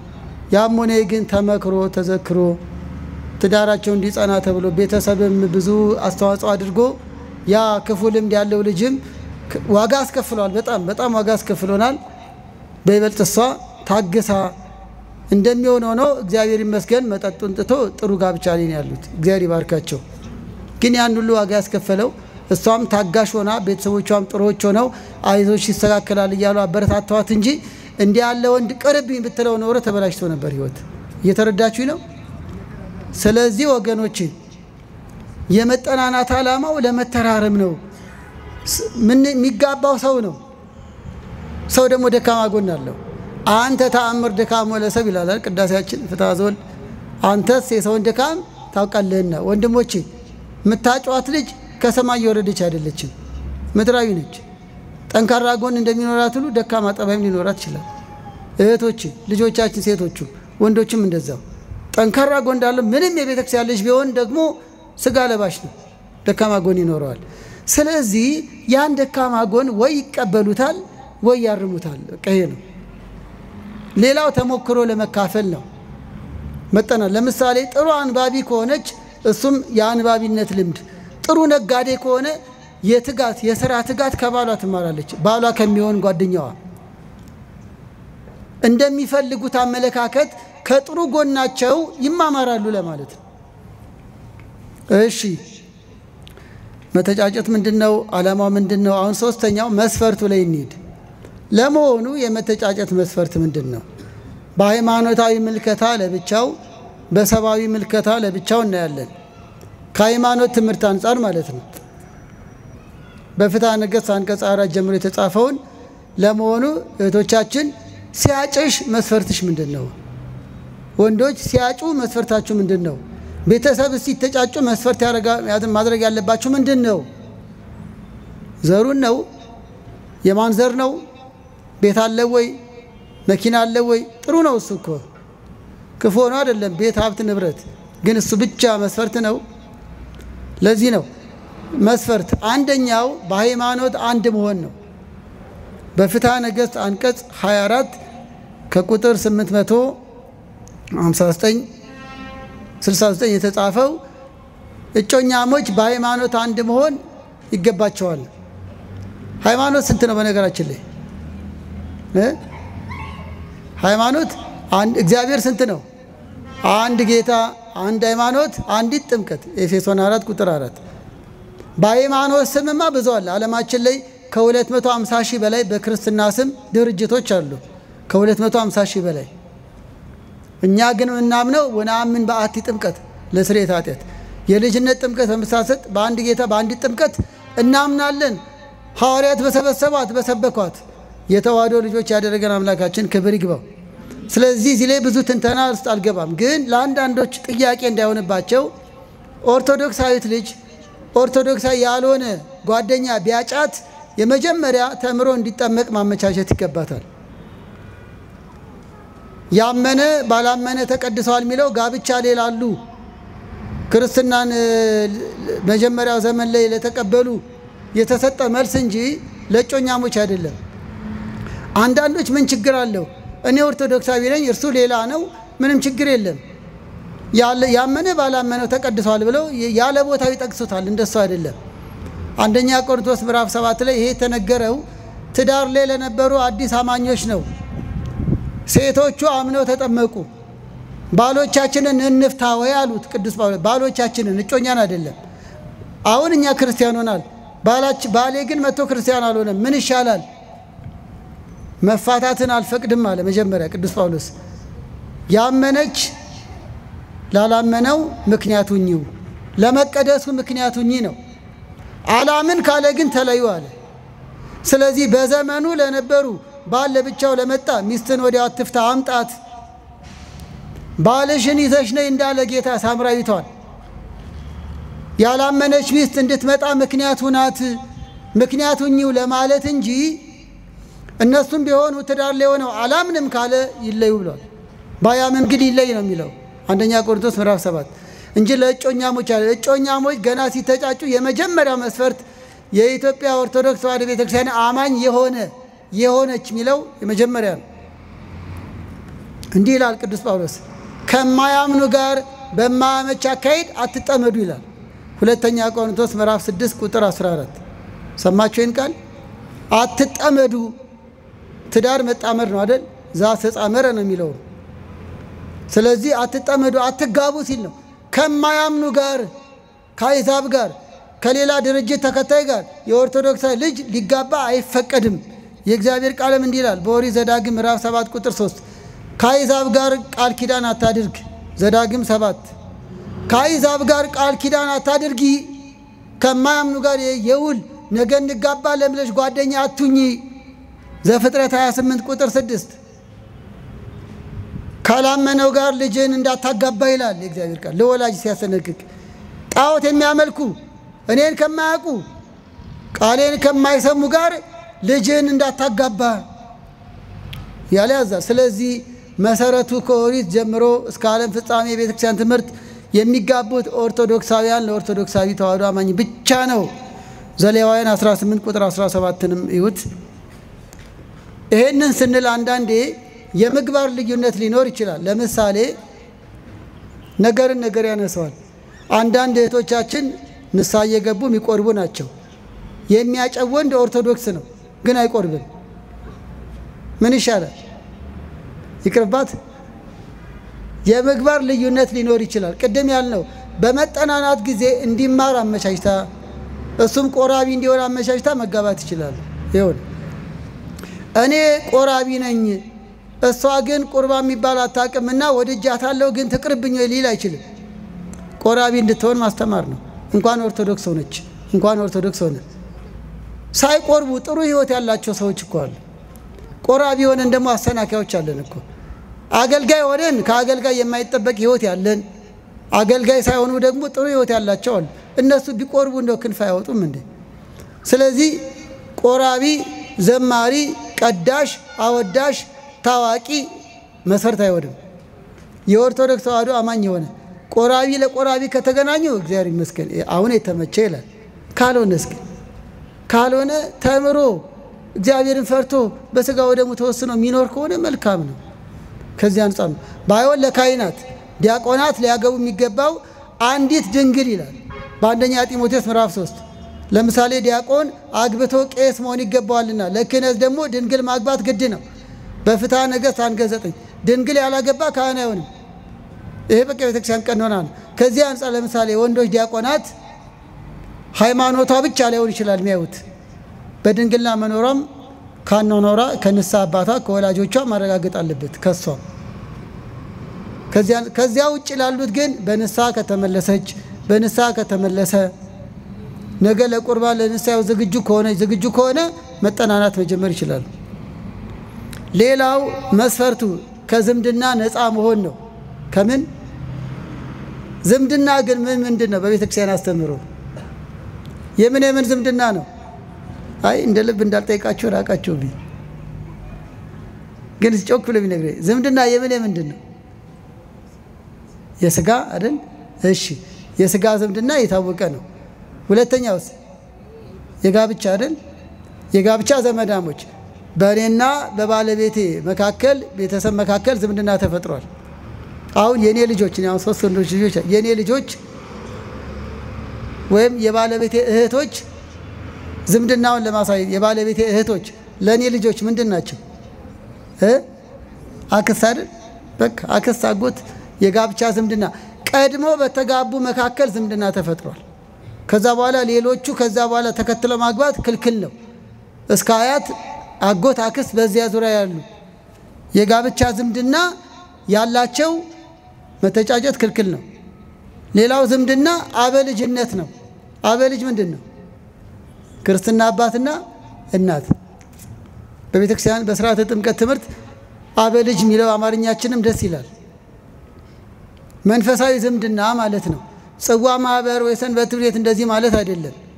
አንዳንድ የጽዋ ማህበራት በእርግጥ በድሮ ስርዓት በዚህ ሳልናከ የምንቀምስ እንዳንጋባ ተባብለው ይዋዋላሉ። ያ ለነሱ ደንብ ነው። ለደንባቸው የሚገዙ ሊኖሩ ይችላሉ። ግን ድንገት በዛ ጽዋ ማህበር እግዚአብሔር ፈቅዶ ቢዋደዱ ካህኑ ያን ውል በቀኖና ሽሮ ሊጋቡ ይችላሉ። መንፈሳዊ ዝምድና የሚባለው ማህበራት አይደሉም። መንፈሳዊ ዝምድና የክርስትና አንሺና ተነሺ ቤተሰብ ነው። አውራጣት ይዘው የክርስትና ጊዜ ልጅን እንደ ልጄ ላሳድግ ብሎ ቃል ገብቷል። እርሱም ልጁም ለመዳር ክልክል ነው። በአንሺውና በተነሺው ቤተሰብ ብቻ መንፈሳዊ ዝምድና። ስለዚህ ይሄ ነው መጥምቀ መለኮት ቅዱስ ዮሐንስ ሄሮድስ ፊልጶስ የሚባል ወንድም አለው። የወንድሙን ሚስት ሊያገባ ፈለገ ሄሮዳዳ። የወንድምን ሚስት ማግባት አይገባም የጋብቻ ዝምድና ነው ብሎ የእግዚአብሔርን ሕግ ቅዱስ ዮሐንስ አስከበረ። እሷም ንብረት ለማግኘት ማግባት ስለፈለገች ዮሐንስ እንዲገደል አደረገች። እሱ ግን ሰማዕትነት ነው የተቀበለው። በረከቱ ይደርብን። የጋብቻን ዝምድና ቅዱስ ዮሐንስ አስከብሯል፣ ለሰማዕትነት አብቅቶታል። ዘመዳሞች ሊጋቡ አይገባም ነው ፍትሐ ነገሥት አንቀጽ 4 ላይ። ሶስተኛው መስፈርት እድሜ ነው። እድሜ ከፍተኛ የእድሜ ልዩነት ሊተጫጩ አይገባም። በአማካይ ለምሳሌ ወንዶች ሴቲቱን ከ15 ዓመት በላይ ሊበልጡ አይገባም። ወይ እኩያ ወይ የተወሰነ እድሜ ወይ እኩያሞች። አንዳንድ ጊዜ ፍቃድ እግዚአብሔር ከሆነ ሴቲቱ 3ም 4ም ዓመት እድሜ ብትበልጥ ክልክል አይደለም። ከፍተኛ የእድሜ ልዩነት ግን አይገባም።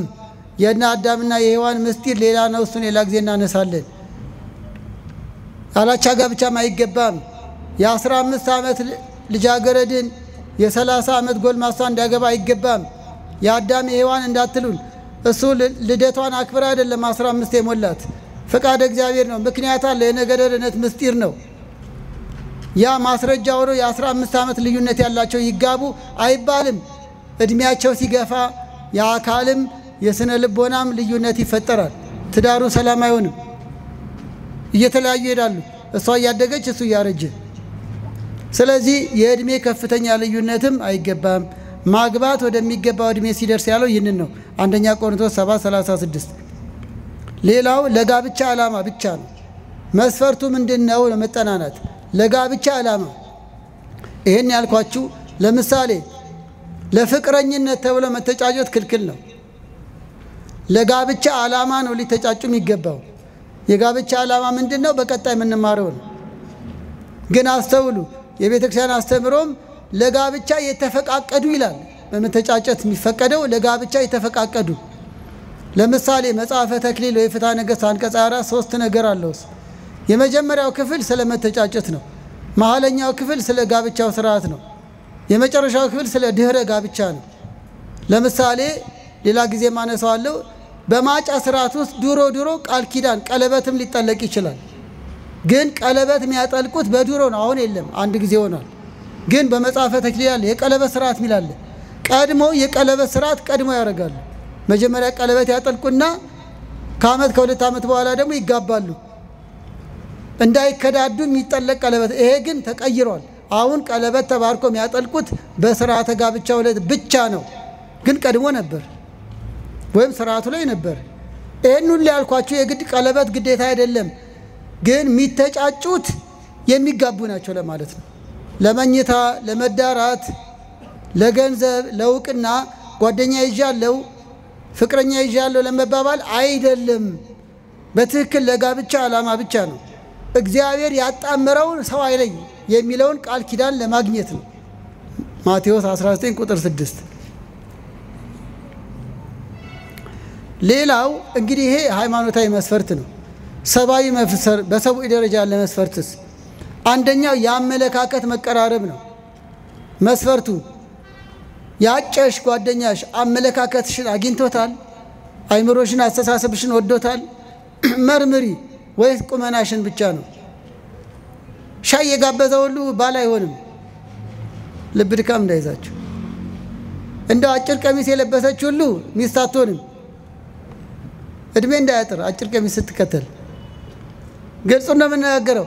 አይምሮዋን ምን ማለት ነው? አንድ ደስ የሚል ታሪክ ልጠቁማቸው። አንደኛ ሳሙኤል ምዕራፍ 25 ላይ ቃሉን ፈልጌው ነው። ናባል የሚባል አስቸጋሪ እንዲሁም በመጽሐፍ ቅዱስ ባለጌ የተባለ ሰው ነው። ይገርማችኋል። በመጽሐፍ ቅዱስ ባለጌ የሚል ቃል ናባል ጋር ነው ያለው። ናባል አስቸጋሪ ሰው ነው። ሚስቱ ግን በጎ ነበረች። ዳዊት አመስግኗታል። አሁን እጮኝነት ላይ ይሄንን ቃል ውደዱት ልላችሁ ነው። ዳዊት የናባል ሚስት አቢጊያን ምን አላት? ባልሽ ላይ ክፉ እንዳላደርግ ጥሩ መከርሽኝ፣ አይምሮሽ የተመሰገነ ነው አላት።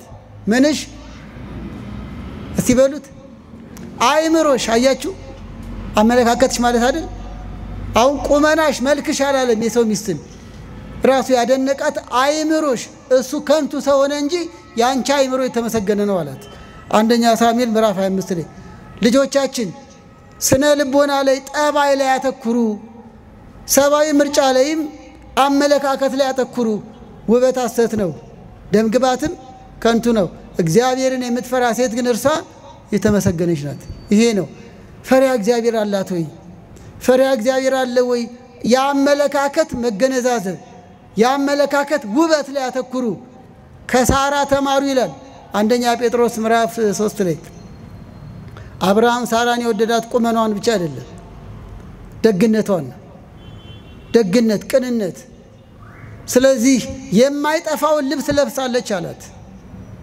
ሳራን እኮ ነው የማይጠፋ ልብስ ፈሪያ እግዚአብሔር ቅንነት ታማኝነት ወንዱ ላይ ሴቱ ላይ እና የተወደዳቸው እግዚአብሔር ሰዎች ያመለካከት መቀራረብ ይሁን መስፈርቱ ለማለት ነው አመለካከታችሁ ተገነዛዝባል በመታወሩት ወሬ ትግባባላችሁ ልዩነት እንኳን ቢኖር ልዩነታችሁን ወደ አንድ የማምጣት ልምድ አላችሁ በመተማከሩ ጊዜ ግልጽነት አለ ተግባቦት አለ ችግር እንኳን ቢኖር ይሄንን አስወግድ እየተባባላችሁ ነው ወይስ ላንቺ ብዬ ላንተ ብለ እየተሸነጋገላችሁ ነው ስለዚህ ያመለካከት መቀራረብ መስፈርት ነው ሌላው አካላዊ ምልከታ ነው ይሄንን ብዙ አልተነትንም ግን አንድ ሰው አካላዊ መስፈርት ለራሱ ቢያዘጋጅ ነውር አይደለም ሴቲቱም እንደዛው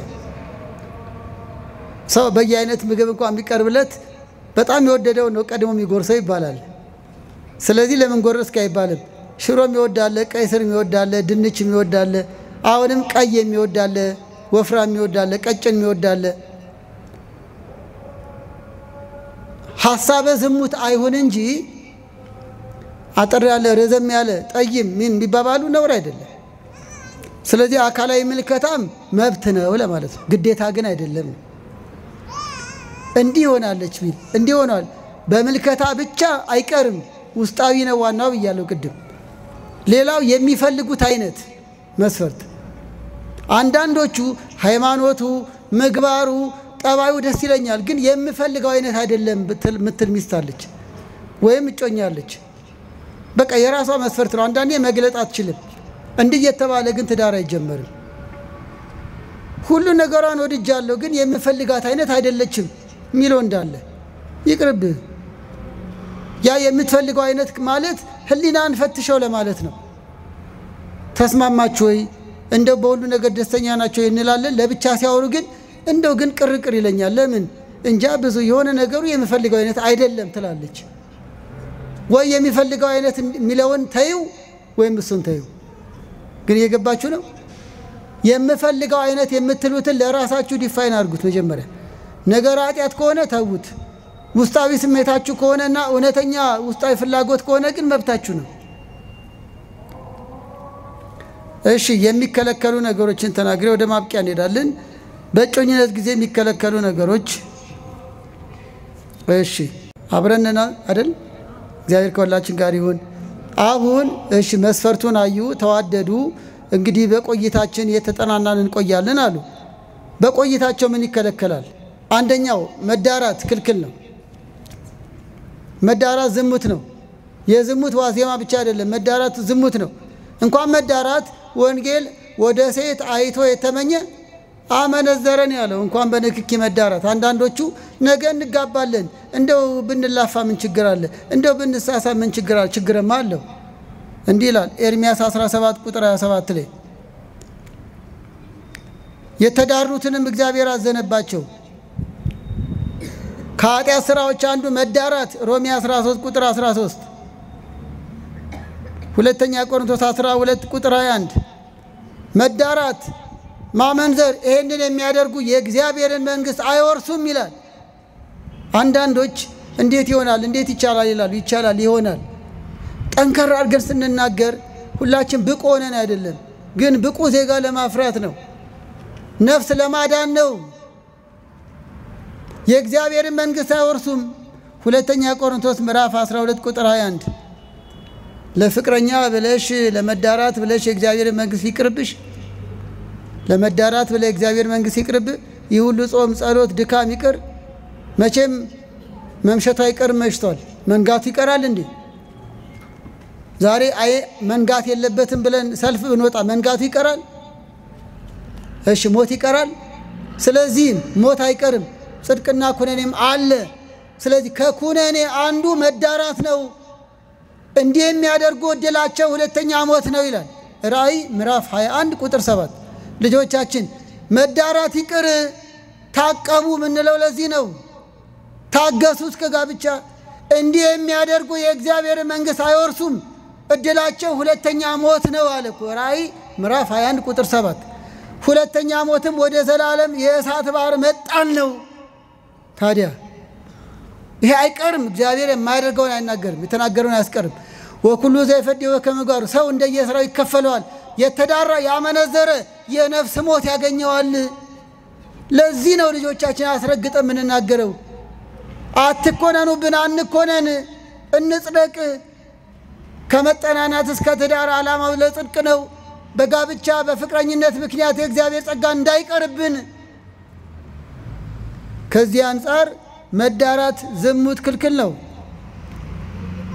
ይህ የሚፈቀደው በጋብቻ ብቻ ነው። አንዳንዶቹ ነገ እኮ እንጋባለን ምን ችግር አለ? እንጋባለን እንዳልኩ ሁሉ ላትጋቡም ትችላላችሁ። መተጫጨት ማለት መጋባት አይደለም። በዋዜማው ሊቋረጥ ይችላል ካልተግባቡ፣ እግዚአብሔር ካልፈቀደ፣ ሁኔታዎች ካላግባባቸው። ሌላው አብሮ መኖርም ክልክል ነው። አንዳንዶች አንድ ቤት ተከራይተው ይኖራሉ ገና ሳይጋቡ።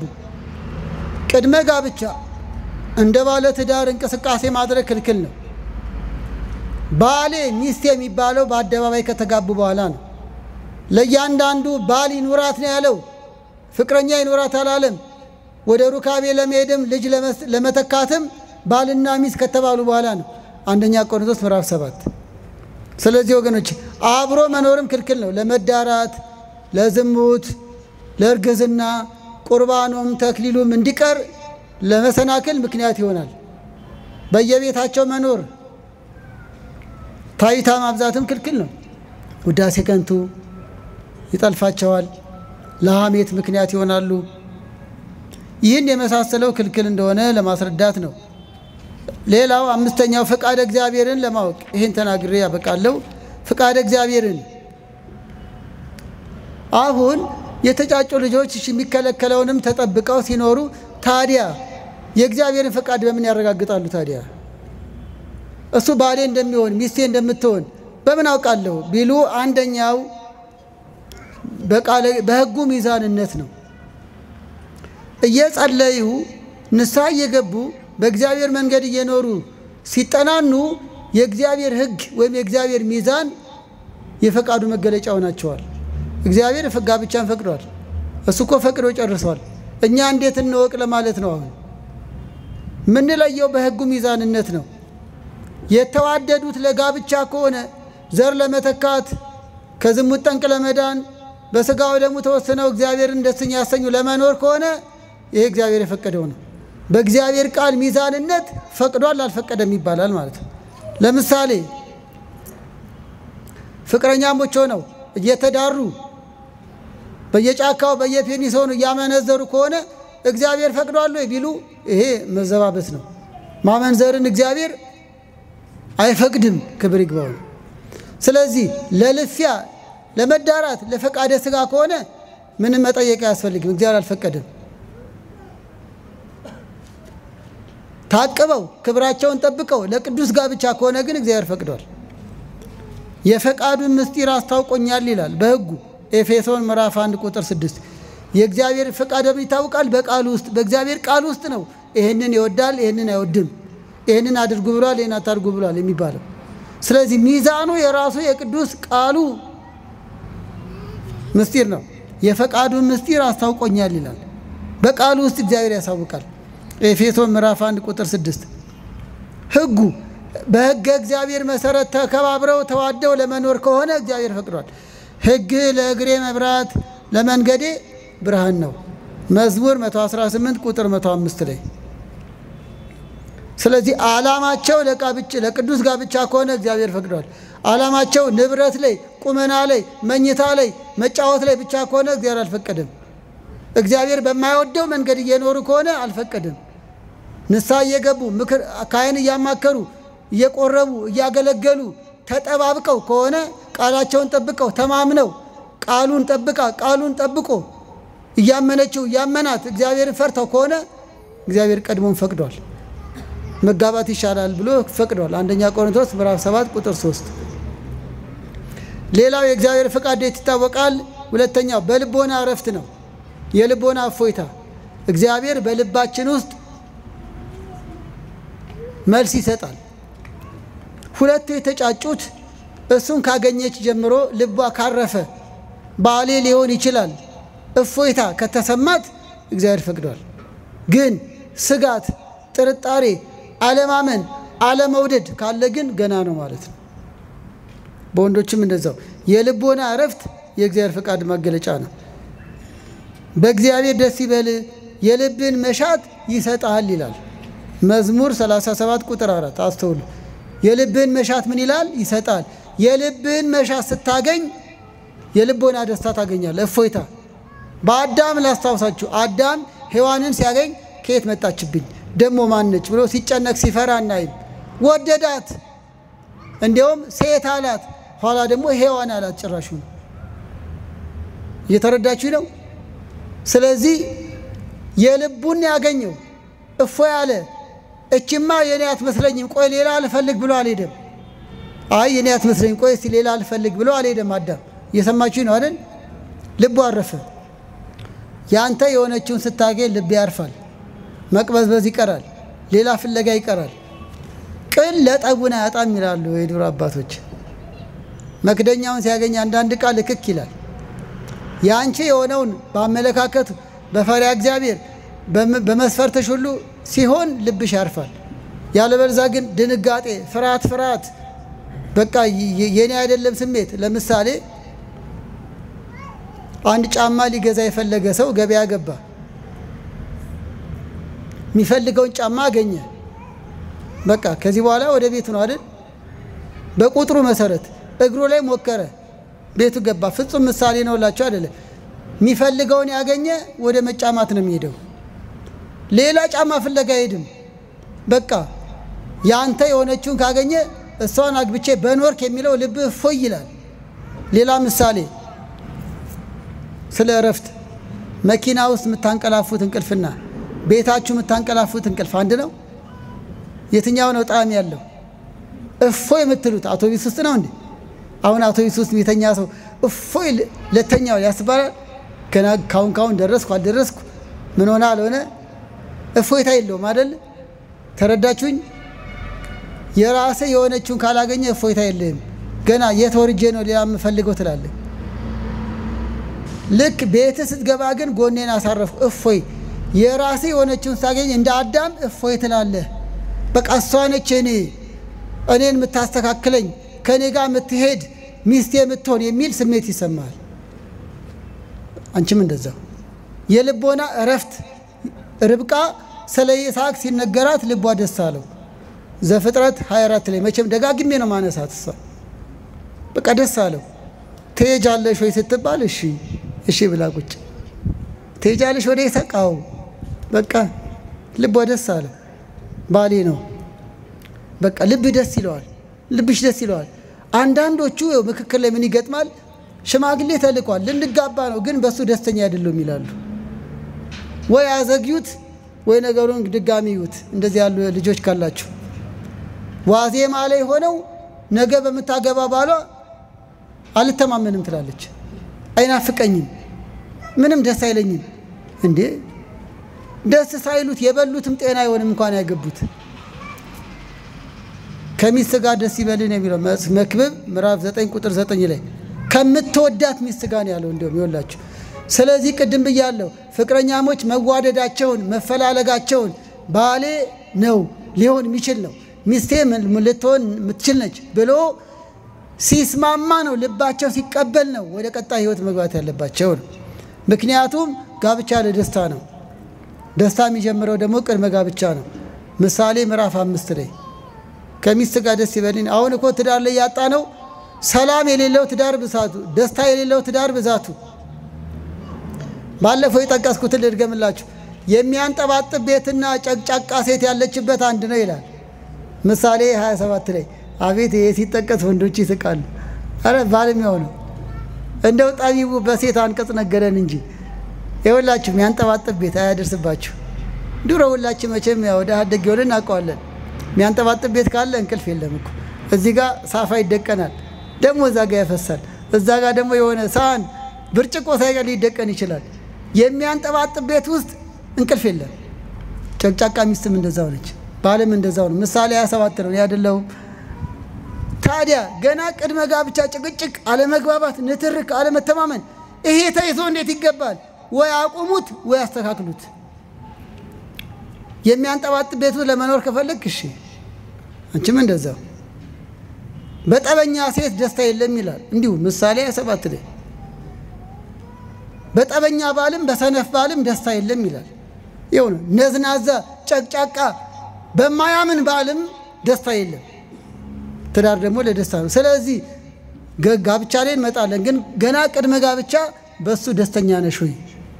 ኮንፊደንስ የሚባለው ለዚህ ቃል ይቅርታ ተማምነሽበታል? እግዚአብሔር በፈቀደ አውቄዋለሁ፣ በቃ ጥሩ ነው፣ ደካማ ጎን ቢኖረው እቀበለዋለሁ፣ ይሳከላል፣ አውቂያታለሁ፣ ተገንዝቢያታለሁ፣ ሚስቴ ሆና አካሌ ሆና ተንከባክቢያት እንድትኖር ልቤ ፈቅዷል። ልባችሁን አዳምጡ። እግዚአብሔር በልብ ይናገራል።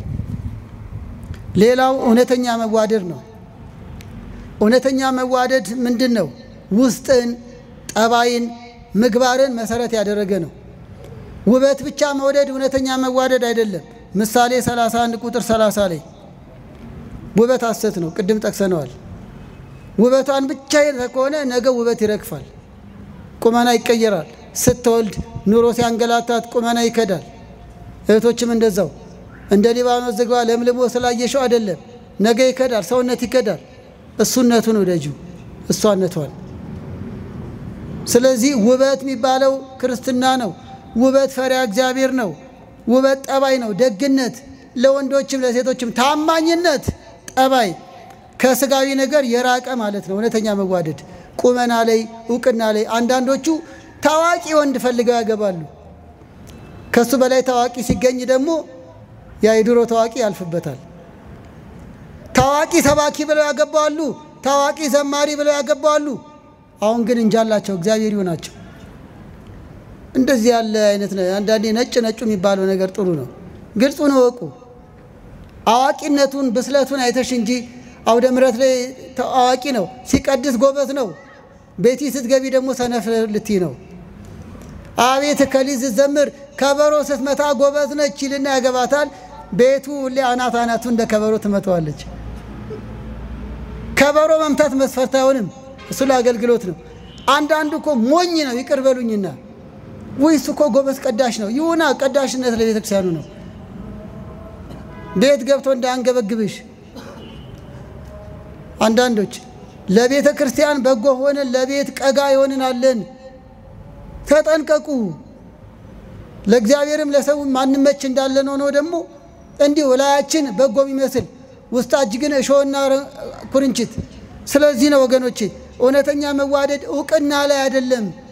ገንዘብ ጥሩ ነው፣ ግን ገንዘብ ላይ አይደለም። አብሮ ማደግ ይቻላል። ከገንዘቡ ይልቅ ግንዛቤው ነው ጥሩ። በቪላ ቤት ውስጥ ፍቅር ጠፍቷል። ቪላው ፍቅር አላመጣም። የሆነ ወገኖቼ በጣም ሀብታለው ብለው ገብተው ግን የጠባይ ድሃ የሆነባት ብዙ ነች። በጣም ቆንጆ ናት ውበቷ ያምራል ብሎ ገብቶ የጠባይ መልከ ጥፎ የሆነችበት ብዙ ነች። ስለዚህ ቁመና፣ ገንዘብ፣ ታዋቂነት፣ ዘረኝነት በሰው የታመነ የተረገመ ይሁን ይላል ኤርምያስ 17 ላይ። በእነዚህ ነገሮች መመካት በእግዚአብሔርን ዘንድ ያስወቅሳል። በቁመና መመካት፣ በገንዘብ መመካት፣ በዘሯ ዘመዶቿ ባለጊዜ ናቸው ባለስልጣን ናቸው ተባብሎ መጋባት በሰው የታመነ የተረገመ ይሁን ይላል። ስለዚህ እውነተኛ መዋደድ የእግዚአብሔር ፈቃድ መገለጫ ነው። እውነተኛ ያልኳቸው የቅድሙ ነው። ጠባይ ማንነቱ ላይ ለምሳሌ ይገርማቸዋል። እኔም ድር ያለው መስማት እና መናገር የምትችል ጤነኛ ልጃችን መስማት ለጊዜው እነሱም ስለሚጠቀሙበት ነው። ለዚህ ቃል ይቀርበሉኝ። መስማት የተሳነው አንድ የቤተክርስቲያን ልጃችንን አግብታለች። በጣም ነው መወዳቸው ማደንቃቸው። ይወላችሁ እሷ በበልጥ እሱ መስማት አለመቻሉ ለእኔ ምንም አይደለም። የሚገርማችሁ ቋንቋውን ተማረች። አወቃችሁት? መስማት የተሳናቸው ወገኖቻችን የሚግባቡበት ቋንቋ አለ አይደል? አፍቅራው ቋንቋውን ተማረች። በቃ ከሱ ጋር በዛ ትግባባለች። ተዋደው ተጋቡ። ማየት የማይችለውን የምታይ ሴት ታገባለች። በቃ መስፈርቱ ውስጧ ነው። አካል ብቻ አይደለም። እየተረዳችሁ ነው? እንዲህም አለኩ አካሉ የጎደለውን አካል ሙሉ የሆነ ይጋባሉ፣ ተዋደው ይኖራሉ። እንዲያውም ይገርማቸዋል። በቃ የእሷ አካል መጉደል ለሱ ምንም አይደለም። የሱ አካሉ መጉደላ ለሷ ምንም ያልሆነ ደግ ሴቶች አሉ። እንዴት ተፋቅረው እንደሚኖሩ ጤነኛ ነን ብለን ትዳራችን በሽተኛ የሆነን ብዙዋለን። ጤና ማለት ምግባር ነው፣ ፈሪያ እግዚአብሔር ነው። እየተረዳችሁ ነው? አካል ጎሎ ጠባይ ከጎደለ ምን ዋጋ አለው? የማይታመን ባል ከዚህ በላይ አይነስውር አለ? የሚወሰልት ባል ከዚህ በላይ መስማት የማይችል አለ? እግዚአብሔር ቃል ማይሰማ። ስለዚህ ሙሉ ጤና ማለት አስተዋይነት፣ ፈሪያ እግዚአብሔር፣ እርሱ ባያየኝ እግዚአብሔር ያየኛል የሚልን መሆኑን ነው። እና እውነተኛ መዋደድ። ሌላው የአመለካከት መቀራረብ የእግዚአብሔር ፍቃድ መገለጫ ነው። ሌላው የሁኔታዎች መገጣጠም። ጨረስኩኝ። የሁኔታዎች መገጣጠም ይሄንን ዘፍጥረት 24ን አንብቡ። ለርብቃ ኢያቡር ሲላክ በመንገድ ላይ ተቀበለችው። እኛ ቤትም ብታድር አለችው። የነገሮቹ መሳካት የእግዚአብሔር ፈቃድ መገለጫ ነው። አንዳንድ ጓደኛሞች የአመለካከታችሁ መቀራረብ፣ የሁኔታዎች መቀራረብ የእግዚአብሔር ፈቃድ መገለጫ መሆኑን ያሳያል። የነገሮች መቀራረብ መገጣጠም። የመጨረሻው ለሌሎች በሌሎች ምስክርነት ነው። እጮኛሞች በአግባቡ እየተጠናኑ ሲቆዩ ሶስተኛ ወገን በጎ ምስክርነት ሲሰጥ በዛ በኩልም እግዚአብሔር ይናገራል። ለምሳሌ በካህን ሊሆን ይችላል። ካህኑ መልእክተኛ ነው ይላል ሚልክያስ ምዕራፍ 2 ላይ። ሁለት እጮኛሞች ወደ ንስሐ አባታቸው ቀርበው በእግዚአብሔር ቃል መሰረት ራሳቸውን ለማጠናከር ሲጥሩ ካህኑ በርቱ፣ ጠንክሩ፣ በደንብ ጠብቃት፣ በደንብ ጠብቂው ካሉ እግዚአብሔር በካህኑ በኩል ፍቃዱን እየገለጸ ነው። በወላጆች በበጎ መካሪዎች በመልካም መካሪዎች የእግዚአብሔር ፍቃድ መገለጫ ነው። ልትጠነቀቁ የሚገባውን ግን ሳልጠቁም አልጨርስም። ህልም ለመጠናናት መገለጫ አይሆንም። በህልሜ አይቻለሁ በህልሜ አይቻታለሁ ብላችሁ እንዳትታለሉ። ህልም ቦታ አለው። ህልም ለማየትም ህልም ለመፍታትም ራሱን የቻለ ትምህርት ራሱን የቻለ አስተምሮ አለ። ለጋብቻ ጉዳይ በህልም አይቻለሁ ተብሎ አይወሰንም። አዎ ወገኖች ሆይ መንፈስን ሁሉ አትመኑ። አንደኛ ዮሐንስ ምዕራፍ 4 ቁጥር 1 ላይ መንፈስን ሁሉ አትመኑ። ክፉ መንፈስ በህልም ሊያታልል ይችላል። እንደነ ሰማይ ጠረቤቶች የተጋቡ ሰዎችን በህልም አይቻለሁ ከሊትን አግቢ ብለው ድጋሚ የሚድሩ አሉ። ያ አይገባም። ለጋብቻ ትምህርት ህልም ዶክትሪን አይደለም። ህልም መሰረታዊ አይደለም። ህልም ስርዓተ ትምህርት አይደለም። በህልሜ ስላየዋት ሰው ስላየልኝ ተብሎ አይደመደምም። ማመላከቻ ሆኖ አይረጋገጥም። ብዙዎች በህልም ምክንያት ስተዋል ይሏል መጽሐፈ ሲራክ ላይ። በህልም ምክንያት ብዙዎች ስተዋል።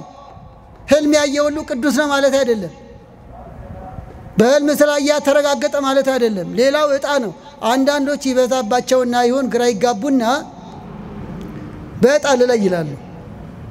መጀመሪያ ደረጃ አንዳንድ እህቶች ለምሳሌ እጣ ባርኩልኝ ብሎ ይመጣሉ። አንድ ጊዜ የምን እጣ ነው? የትኛው እንደማገባ ግራ ገባኝ። ማን ናቸው?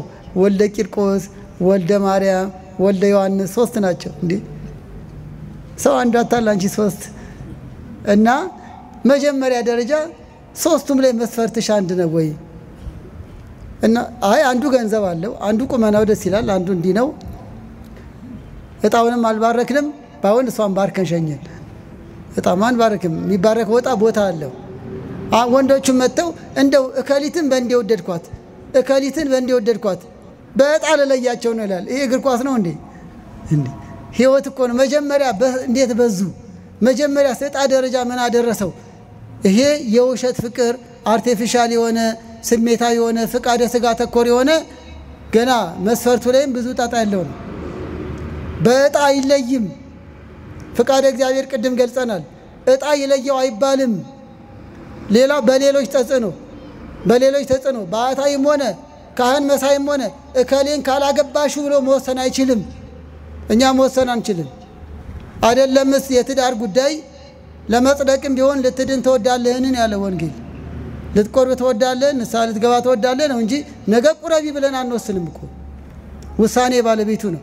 እና አንዳንዶቹ እከሌን ካላገባሽ ረግምሻለሁ ይላል። እሱ ነው የሚረገመው። ይልቅስ ምን አገባው? ይስሐቅና ርብቃ በሁለቱ ፍቃድ ነው የተጋቡት። ይኸው ነው በሁለቱ ፍቃድ። እናም ዘመዶቼ ስለወደዷት ላገባት ነው ይላል። አንተ ወዳሃታለህ? የሚያገባት እኮ እነሱ አይደሉም። ጓደኞቼ ስለወደድኩት ላገባው ነው ትላለች አንዳንዷ። ጓደኞቹ በቡድን ነው እንደሚያገቡት እንዴ? መስፈርት አይሆንም። ሰው ስለወደደው አይደለም፣ አንቺ ስለወደድሽው ነው ማግባት ያለብሽ። ጓደኞችሽ አረቄ ስለሚወዱ አረቄ መጠጣት አለብሽ፣ መጠጣት አለብህ። ማንን ነው የሚጎዳው? ትዳርም ያክል ትልቅ ነገር አባ ገሌ ስለወደዱት እናቴ ስለወደደችው አይደል? አንቺ ወደሻለሁ፣ አንተ ወዳሃታለህ። ስለዚህ በሌሎች ተጽዕኖም ሊሆን አይገባም ነው። እንግዲህ በአጠቃላይ ማጠቃለያው ክቡራን የእግዚአብሔር ቤተሰቦች የቅድመ ጋብቻ ጉዳይ ላይ ትኩረት መስጠት የሚገባን አንደኛው ማጠቃለያ ነው። መማር አለብን። የተጫጫችሁ ልጆች ተማሩ፣ ወደ ካህን ቅረቡ፣ መጽሐፍ ታነቡ። የምትመሰርቱት ትዳር ምን መሆን እንዳለበት እንዴት መምራት እንዳለባችሁ ተዘጋጅታችሁ እንድትገቡ ቃለ እግዚአብሔር አስቀድሙ ነው። ሁለተኛው መንፈሳዊ ሕይወትን አጠናክሩ። ቅድመ ጋብቻ ላይ ላላችሁ የምትመሰርቱት ቤት ትንሿ ቤተ ክርስቲያን ነች። የምትመሰርቱት ቤት ነገ ቅዱሳን ሊያፈራ የሚችል ነው። ስለዚህ ከዋዜማው ጀምሮ መልካም አድርጉት። አዎ በዓል ካለ ዋዜማ አለ።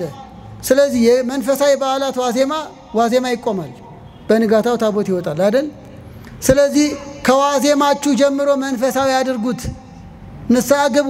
ለየብቻ እየቆረባችሁ ኑሩ። ቃለ እግዚአብሔር አግኙ። ቤተክርስቲያን አገልግሉ። ከቤተክርስቲያን አትለዩ። መንፈሳዊነትን ማጠናከር። ምክንያቱም ያለ እኔ ምንም ልታደርጉ አትችሉም ይላል ዮሐንስ 15። ትዳርም ምንም አይነት ሕይወት ያለ እግዚአብሔር ከንቱ ነው። ሰራተኞች ቤትም ቢሰሩ እግዚአብሔር ካልሰራ ከንቱ ነው። ያለ እኔ ምንም ልታደርጉ አትችሉም። ያለ እግዚአብሔር ከንቱ ነን። እኛ መልካሞች ስንሆን መልካም ዛፍ ምናፈራው። ስለዚህ መልካም ትዳር እንዲሆን፣ ደስተኛ ትዳር እንዲሆን፣ እንደ ቃና ዘገሊላ ድንግል ማርያም የምትገኝበት መድኃኔዓለም ክርስቶስ ችግራችንን እያስወገደ የሚኖርበት እንዲሆን ቅድመ ጋብቻ መንፈሳዊ እንሁን፣ የእግዚአብሔር እንሁን። በየግል ሕይወታቸው ንስሐ እየገቡ ሥጋው ደግሞ የተቀበሉ መኖር። ሌላው ለስህተት ከሚዳርጉ ነገሮች መቆጠብ ነው። ቅድመ ጋብቻ ያላችሁ ወይም የምትኖሩ ወደፊት ለስህተት ከሚዳርጉ ነገሮች ተቆጠቡ።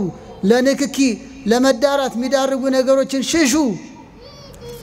ግልጽ ቦታ ተገናኙ፣ ተማከሩ። ግን ለስህተት የሚዳርግ አይሁን፣ ለንክኪ የሚዳርግ አይሁን። ሰዓት ገድቡ። ጥቂት ሰዓት ተገናኙ። መልካሙን አውርታችሁ ተለያዩ። እናም ሌላው በማቀድ ወደ መተግበር ግቡ። እቅዳችሁ ውስጥ ለመማር አቅዱ፣ ለማገልገል አቅዱ፣ ሽማግሌ ለመላክ አቅዱ። መቼ ማግባትና እንዴት ማግባት እንዳለባችሁ አቅዱ። ሰው ያስባል፣ እግዚአብሔር ይፈጽማል። እንግዲህ ይህን ሁሉ ያነሳ ነው ቅድመ ጋብቻ የተቀደሰ አኗኗር ከተጀመረ ጋብቻው መልካም ይሆናል። ምክንያቱም ዋዜማው የበዓሉ ማሳያ ነው። አሁን ቅዱስ ገብርኤል ሲከበር በሰላም ያደርሰን። ገና ከዋዜማው ደስ አይላችሁም? ባንዲራ ይደምቃል አይደል? ማህሌት ይቆማል፣ ዋዜማው ይቆማል። ራሱ ቀለም አለው። በቃ ድባቡ በዚህ ሰፈር የሚያልፍ ሁሉ ኢአማኒ እንኳን ቢሆን ነገ በዓል ነው እንዴ ይላል አይደል? ዋዜማ ታይቷቸዋል። እንዲሁም ብዙ ጊዜ ዋዜማ እንወዳለን እኮ አይደል? ዋዜማ እኮ ደስ ይላል፣ የበዓሉን ድባብ ያመጣዋል። ልጆቻችን ጋብቻችሁ በዓላችሁ ቅዱስ እንዲሆን ዋዜማችሁን ቅዱስ አድርጉት፣ ደማቅ አድርጉት። ያ ድምቀት ምንድነው? በፈሪያ እግዚአብሔር፣ በአግባቡ በመጠናናት፣ በእውነተኛ መዋደድ፣ በንስሐ በሥጋው ደግሞ እየተጠባበቃችሁ መኖር። ቀጣይ ጋብቻ ምንድነው? የጋብቻ ዓላማ ምንድነው? የመንፈሳዊ ጋብቻ ከሌላው በምን ይለያል? የሌላ አይነት ጋብቻና መንፈሳዊ ጋብቻ ልዩነቱ ምንድነው? ይቆየን።